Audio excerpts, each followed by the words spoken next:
ఎన్నికల సమయంలో పిటిషన్ల మీద పిటిషన్లు వేసి పెన్షన్లు రాకుండా వాళ్ళ ఉసురు తీసుకుని ఇవాళ 46 మంది వృద్ధులు చనిపోవడానికి ఆఫీసుల చుట్టూ తిరిగి గుండెపోటుతోటి ఆరోగ్యం బాగలేక వడదెబ్బలు కొట్టి ఇవాళ పెద్దవాళ్ళందరూ కూడా చనిపోతున్నటువంటి పరిస్థితుల్లో చంద్రబాబు చేసినటువంటి నిర్వాకానికి అవ్వాతాతలు బలవుతున్నారు అనేటటువంటి ఆవేదనతోటి ఈ ప్రభుత్వ యంత్రాంగం వాళ్ళకి ఇంటి వద్దకే పెన్షన్లు అందించేటటువంటి ఏర్పాటు చేయడం, ఎలక్షన్ కమిషన్ సూచనల మేరకు బ్యాంక్ అకౌంట్లోకే మే 1వ తారీఖున జమ చేయాలనేటటువంటి ప్రయత్నం చేస్తుండటంతో ఈ రోజున దాన్ని మళ్లీ ఒక రాజకీయానికి ఉపయోగించుకోవాలనేటటువంటి ఉద్దేశంతో చంద్రబాబు మాట్లాడినటువంటి మాటలు నిజంగా ఈ మనసున్నటువంటి మనుషులు ఎవరైనా మాట్లాడతారా ఈ రకంగా అనిపిస్తోంది.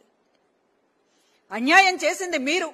పెన్షన్లు ఇంటికి రాకుండా 5 ఏళ్లుగా జరుగుతోంది. పెన్షన్ వాళ్ళకి ఇంటికి నేరుగా చేరడం, చిరునవ్వుతోటి వాళ్ళకి అందిస్తున్నటువంటి పరిస్థితిని ఈ రోజున మీరు ఒక కడివెడు పాలకుండలో చిటికెడు విషం చుక్క వేసినట్లుగా మీరు వాళ్ళని పెన్షన్లని ఆపేసి 46 మంది ఉసురు తీసుకుని వాళ్ళ ప్రాణాలని బలిపెట్టి ఈ రోజున మళ్లీ దాని మీద నీతులు మాట్లాడడం అనేటటువంటిది చాలా విచిత్రమైనటువంటి విషయం.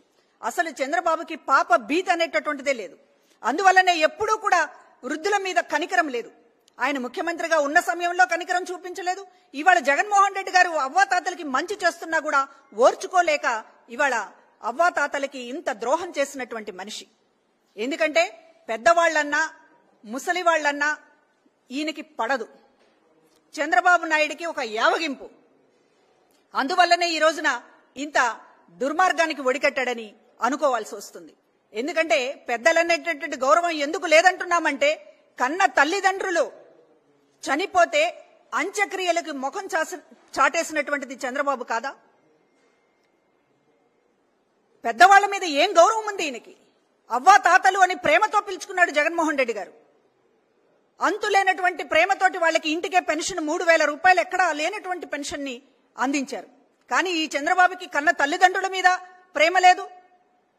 అదేవిధంగా అవ్వాతాతలు ఇవాళ ఎంతో మంది నిరాదరణకు గురైనటువంటి అవ్వాతాతల మీద కూడా ఆయన కనికరం లేకుండా వ్యవహరించడం వల్ల ఈ రోజు ఇంటికే పెన్షన్లు ఇవ్వడం అనేటటువంటి దాన్ని ఇంత రాజకీయ గండం పొంచి ఉన్నట్లుగా దాన్ని మారిపోయింది. అయినప్పటికీ కూడా ఈ రోజున ప్రభుత్వం చిత్తశుద్ధితోటి అవ్వాతాతలు ఎవరూ కూడా నష్టపోకూడదు, బాధపడకూడదు అని ఇంటికి చేర్చేటటువంటి కార్యక్రమాన్ని తీసుకుంటే ఇవాళ ఇంటి దగ్గర వాళ్ళ ఆఫీసుల చుట్టూ రాలేరు, అనేక మంది వృద్ధులు అనారోగ్యం బారిన పడతారు అనేటటువంటి మాట్లాడితే ఇందాక చంద్రబాబు నాయుడు ఏం మాట్లాడుతున్నాడండి?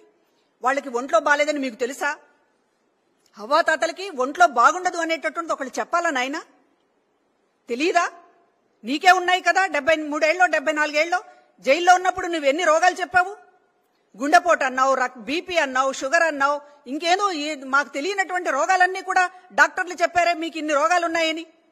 చంద్రబాబుకి అన్ని రోగాలు ఉన్నప్పుడు అవ్వాతాతలకి ఆరోగ్యం బాగాలేకపోవడం అనేటటువంటి పెద్ద విషయమా? ఆశ్చర్యకరమైనటువంటి విషయమా? వాళ్ళకి రోగాలున్నాయా మీకు తెలుసా అని చెప్పి ఈ ప్రభుత్వాన్ని దబాయిస్తున్నాడు. ఒక 60 ఏళ్లు 70 ఏళ్లు దాటిన తర్వాత ఆరోగ్యం ఎలా బాగుంటుంది? ఆఫీసుల చుట్టూ తిరగలిగినటువంటి పరిస్థితిలో వాళ్ళు ఉంటారా? కనీసం మానవత్వం లేదా? మానవత్వం ఉన్నటువంటి ప్రభుత్వం కనుకే వాళ్ళకి ఇంటికి పెన్షన్ అందించేటటువంటి ఏర్పాటు చేసింది. మీరు దాన్ని అడ్డుకుంటుంటే చివరికి బ్యాంకు అకౌంట్ లో వాళ్ళకి జమ చేయాలనేటటువంటి ఆలోచన, గొప్ప ఆలోచన ఈ ప్రభుత్వం చేస్తే దాన్ని ఈ రోజున మీరు చాలా అవమానకరంగా మాట్లాడడం అనేటటువంటిది బాధాకరమైనటువంటి విషయం. అదేవిధంగా ఈ రోజున పవన్ కళ్యాణ్ నిన్న మాట్లాడుతూ కులాలను రెచ్చగొట్టేటటువంటి మాటలు మాట్లాడడం అనేటటువంటిది ఇది ఖండించాల్సినటువంటి విషయం. తుని రైలు ఘటన వైఎస్ఆర్ కాంగ్రెస్ పార్టీ నాయకులు చేశారని చెప్పి ఇష్టానుసారంగా ఆయన మాట్లాడుతూ ఉన్నాడు. ఇవాళ ఏదైతే ఒక సున్నితమైనటువంటి గోదావరి జిల్లాలలో కులాలను రెచ్చగొట్టి రాజకీయ పబ్బం గడుపుకోవడానికి పవన్ కళ్యాణ్ ని ఇవాళ వాడుకుంటున్నాడు చంద్రబాబు. ఈ రకమైనటువంటి రెచ్చగొట్టే వ్యాఖ్యల వల్ల అక్కడ మొత్తం కూడా కులాల వారీగా నాయకులు చీలిపోవాలని, ఒకళ్ళొకళ్ళు దూషించుకోవాలనేటటువంటి ఒక చెత్త ఎత్తుగడలని పవన్ కళ్యాణ్ వేస్తున్నాడు. దాని వెనుక ఉన్నటువంటిది చంద్రబాబు. కేవలం కులాలను రెచ్చగొట్టడానికే పవన్ కళ్యాణ్ ఆయన ఈ రోజున కూటమి కట్టి తీసుకుని వచ్చాడు. కులాలని అడ్డు పెట్టుకుని ఒకళ్ళని, మతం అడ్డు పెట్టుకుని ఒకళ్ళని ఈ రోజు ఆంధ్రప్రదేశ్ ని నిట్ట నిలువుగా చీల్చాలని చెప్పి చంద్రబాబు నాయుడు చూస్తూ ఉన్నాడు. వీళ్ళ ఆటలు చెల్లవు, సాగవు. ఇవాళ అవ్వాతాతలకి ఏదైతే ఇప్పటిదాకా మంచి జరిగిందో అన్ని కులాలకి ఈ రోజు ఏదైతే మంచి జరిగిందో వచ్చే 5 ఏళ్లలో కూడా ఇది కొనసాగుతుంది. మళ్ళీ ఈ ప్రభుత్వం ఖచ్చితంగా అధికారంలోకి వస్తుంది అనేటటువంటిది తెలుసుకొని కనీసం ఇట్లాంటి విద్వేషపూరితమైనటువంటి మాటలైనా కట్టిపెట్టాలని చెప్పి కోరుతున్నాం.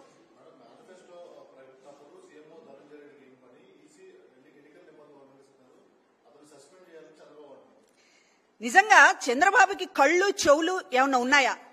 చంద్రబాబుని భుజాన మోస్తున్నటువంటి పత్రికలకి కళ్ళు చెవులు ఉన్నాయా?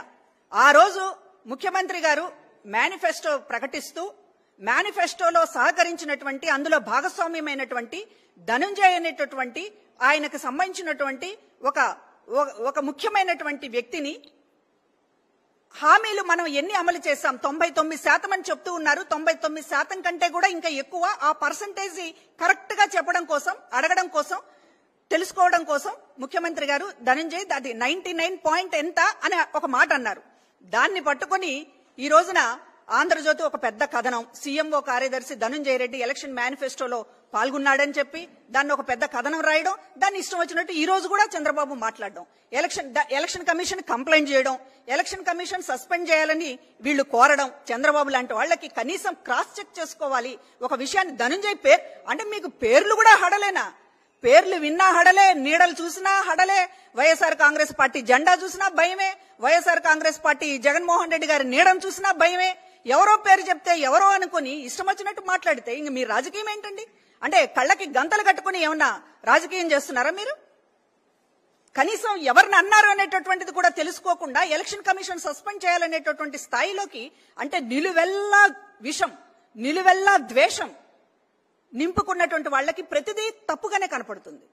ఏమన్నా అర్థం ఉందా ఈ మాటకి? సస్పెండ్ చేయాలని కోరడంలో ఇవాళ అధికారుల మీద ఇష్టానుసారం ఇట్లాంటి అబద్దాలతోనే చిలవలు పలవలు చేసి అసలు మనుషుల్ని మార్చేసి, తలకాయల్ని మార్చేసి, వాళ్ళు అందులో పాల్గొన్నారు, వీళ్ళు ఇందులో పాల్గొన్నారని కట్టుకథలు మీరే రాసేసి దాన్ని సస్పెండ్ చేయాలని అడగడం, అధికారుల మీద మీకు ఏంటి ద్వేషం?